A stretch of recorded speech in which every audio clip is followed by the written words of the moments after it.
परिचय। बहन, आज मैं एक प्रयोग करने जा रहा हूं जिसे मैंने कल अपने स्कूल में सीखा था। बहुत अच्छा, मैं प्रयोग देखना चाहूंगी। हाँ बिल्कुल, हम एक द्रव का तापमान मापने जा रहे हैं। हमें गर्म पानी के एक फ्लास्क और एक थर्मामीटर की जरूरत है। पहले हम थर्मामीटर को गिलास में डुबोते हैं। उसके बाद हम पानी के सही तापमान को मापते हैं। भैया, यह थर्मामीटर कैसे कार्य करता है? सुनो, थर्मामीटर के अंदर पारा होता है। जब हम थर्मामीटर को गर्म पानी में रखते हैं तो पानी की ऊष्मा से पारे में प्रसार होता है। पारा जिस बिंदु पर रुक जाता है वह बिंदु पानी के तापमान को इंगित करता है। बड़ा रोचक है और मैं इसके बारे में और अधिक जानना चाहती हूँ। छात्रों, आज हम द्रव्य के तापीय गुणधर्मों के बारे में और अधिक अध्ययन करेंगे। उद्देश्य: पाठ के अंत में आप निम्न करने में सक्षम हो जाएंगे। तापमान और ऊष्मा को परिभाषित करना, तापमान को मापना, आदर्श गैस समीकरण और परम ताप का विश्लेषण करना, तापीय प्रसार की गणना करना, विशिष्ट ऊष्मा धारिता का मूल्यांकन करना, कैलोरी मिति को परिभाषित करना, अवस्था परिवर्तन को समझना, ऊष्मा स्थानांतरण को जानना, किसी पदार्थ की तापीय चालकता की गणना करना, न्यूटन के शीतलन नियम को परिभाषित करना, तापमान और ऊष्मा।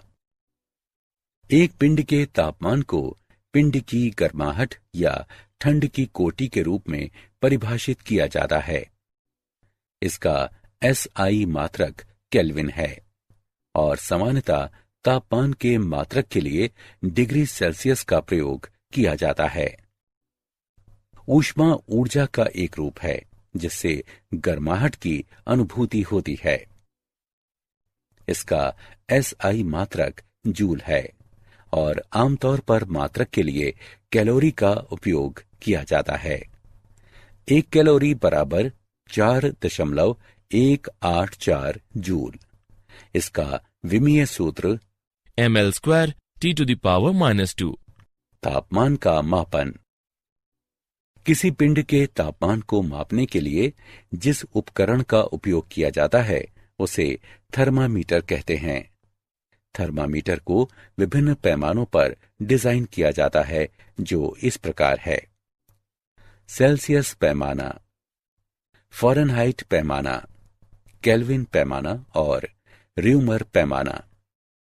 जल के क्वथनांक को ऊपरी नियत बिंदु कहते हैं। जल के हिमांक को निचला नियत बिंदु कहते हैं। विचार करें कि किसी पिंड का सेल्सियस पैमाने पर तापमान C हो और फ़ारेनहाइट पैमाने पर तापमान F हो तो C/100 बराबर F-32/180।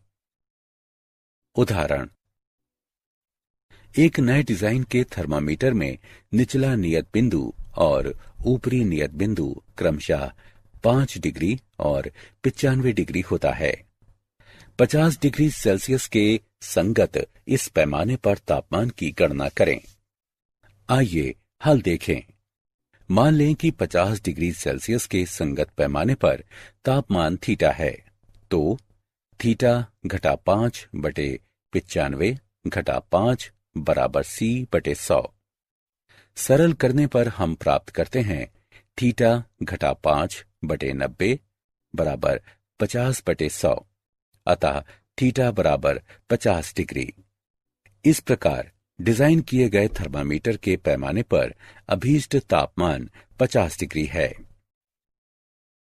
आदर्श गैस समीकरण और परम ताप। निम्न घनत्वों पर सभी गैसें एक समान प्रसार व्यवहार प्रदर्शित करती हैं। चूंकि PV बराबर नियतांक और V/T बराबर नियतांक तो PV/T भी नियतांक है। इस संबंध को आदर्श गैस नियम के नाम से जाना जाता है।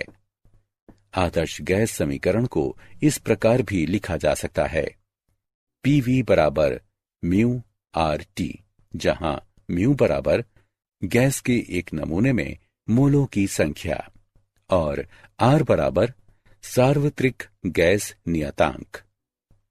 नियतांक आयतन गैस थर्मामीटर में तापमान दाब के पदों में पढ़ा जाता है। परम ताप वह तापमान जिस पर कंपन को छोड़कर समस्त आणविक गतिविधि रुक जाती है, परम ताप कहते हैं। यह अत्यधिक निम्न तापमानों पर गैसों के व्यवहार से गणनाओं और प्रेक्षणों द्वारा प्राप्त एक सैद्धांतिक मान है। परम ताप को घटा 273 डिग्री सेल्सियस के बराबर माना जाता है। तापीय प्रसार। तापीय प्रसार को एक ऐसी प्रक्रिया के रूप में परिभाषित किया जाता है जिसमें कोई पदार्थ गर्म करने पर फैलता है। तापीय प्रसार के निम्न प्रकार हैं। रेखीय प्रसार। प्रसार के इस प्रकार में पदार्थ केवल एक ही दिशा में फैलता है, अर्थात लंबाई में। क्षेत्रीय प्रसार। प्रसार के इस प्रकार में पदार्थ दो दिशाओं में फैलता है, अर्थात लंबाई और चौड़ाई में। आयतन प्रसार। प्रसार के इस प्रकार में पदार्थ तीन दिशाओं में फैलता है, अर्थात लंबाई, चौड़ाई और ऊंचाई में। रेखीय प्रसार। मान लें कि L लंबाई की एक छड़ है जिसे डेल्टा T तापमान से गर्म किया जाता है, और मान लें कि इसकी लंबाई L हो जाती है।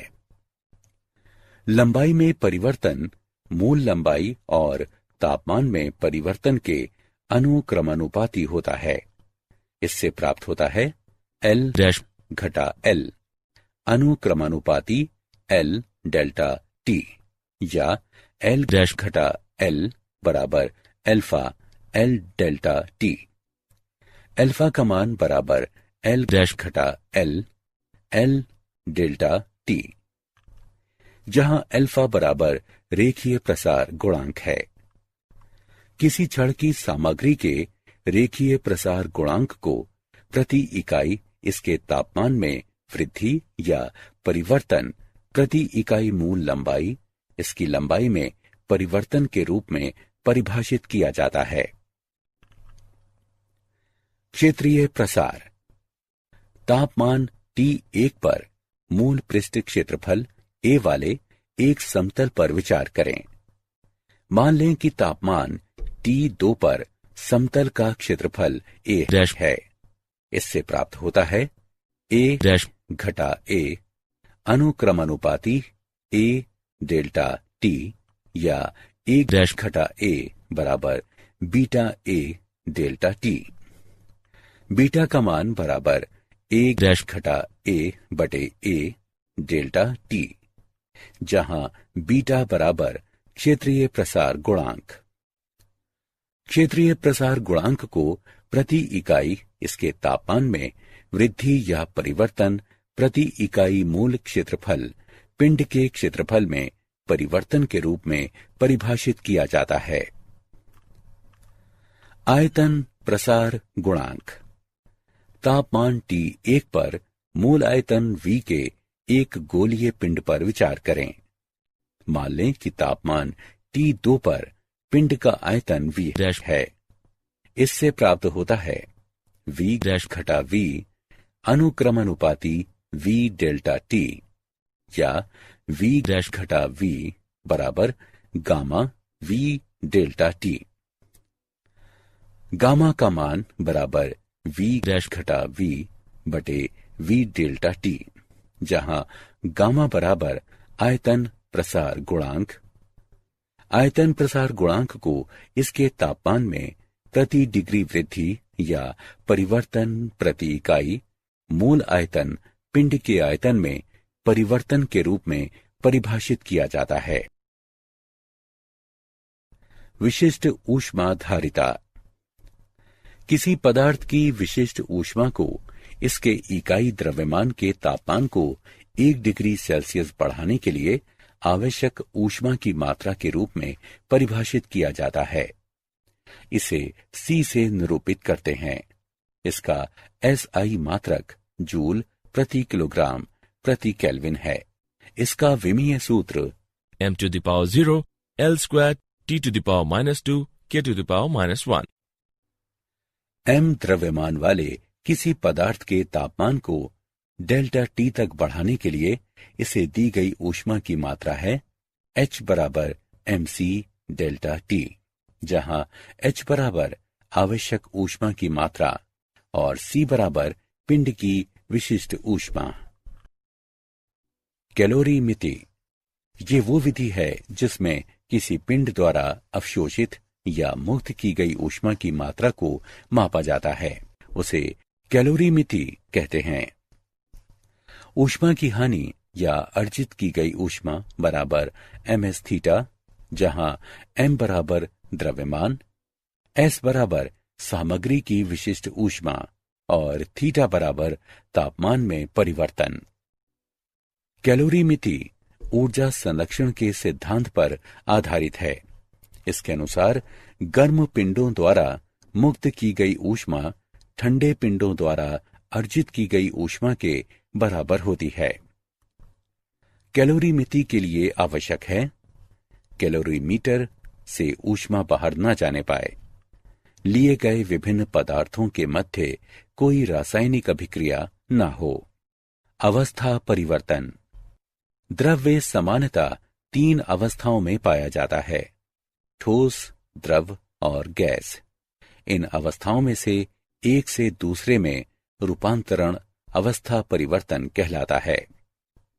पिघलना, ठोस से द्रव में अवस्था परिवर्तन। गलनांक, वह बिंदु जिस पर किसी नियत ताप पर कोई ठोस और इसकी द्रव अवस्था समया अवस्था में हो। वाष्पीकरण, द्रव से वाष्प में परिवर्तन। क्वथनांक, वह तापमान जिस पर पदार्थ की द्रव और वाष्प अवस्थाएं साथ साथ होती हैं। विलय, द्रव से ठोस में अवस्था परिवर्तन। पुनर्हिमायन, दाब के अंतर्गत क्रमिक रूप से पिघलना और बर्फ के 2 खंडों से दाब को हटाने पर जमना।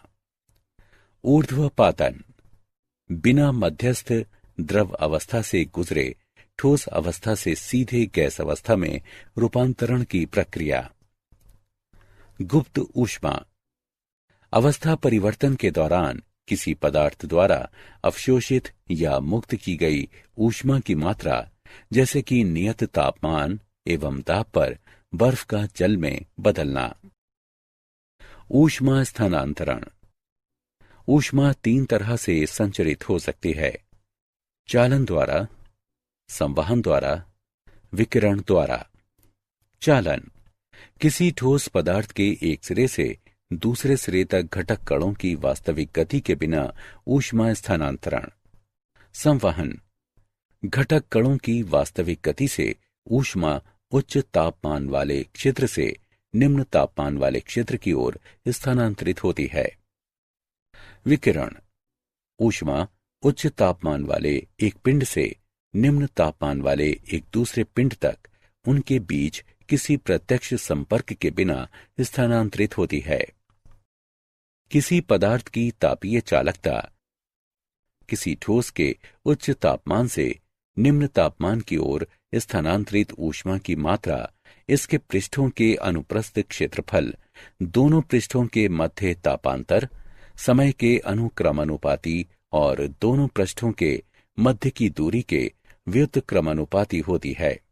इससे प्राप्त होता है Q बराबर KA T1 घटा T2 T बटे D, जहां K एक समानुपाती नियतांक है और इसे पदार्थ की सामग्री का तापीय चालकता गुणांक कहते हैं। किसी पदार्थ के तापीय चालकता गुणांक को एकांक समय में उस पदार्थ के एकांक घन के एक पृष्ठ से इसके विपरीत पृष्ठ की ओर स्थानांतरित ऊष्मा की मात्रा के रूप में परिभाषित किया जा सकता है जब इन दोनों पृष्ठों का तापांतर एकांक हो। उदाहरण, आइए तापीय चालकता का एक उदाहरण लेते हैं। बराबर लंबाई की दो छड़ें A और B हैं। प्रत्येक छड़ के सिरों का तापमान T1 और T2 है। क्या शर्त है कि छड़ों A और B से ऊष्मा के प्रवाह की दरें बराबर हो जाएं? आइए हल देखें। दिया है L1 बराबर L2। क्योंकि छड़ों से ऊष्मा के प्रवाह की दरें बराबर हैं, इसलिए डेल्टा Q1 बटे डेल्टा T बराबर डेल्टा Q2 बटे डेल्टा T। व्यंजक को हल करने पर हमें प्राप्त होता है A1 बटे A2 बराबर L1 बटे L2 गुणा K2 बटे K1। अतः A1 बटे A2 बराबर K2 बटे K1। इस प्रकार दोनों छड़ों का अनुप्रस्थीय क्षेत्रफल उनकी तापीय चालकताओं के व्युत्क्रमानुपाती होना चाहिए। न्यूटन का शीतलन नियम। इसके अनुसार एक पिंड के शीतलन की दर पिंड के तापांतर और परिवेश के अनुक्रमानुपाती होती है। शीतलन की दर अनुक्रमानुपाती T घटा T0। यह नियम वैध है जब तापांतर बहुत अधिक ना हो। आइए उपपत्ति देखें।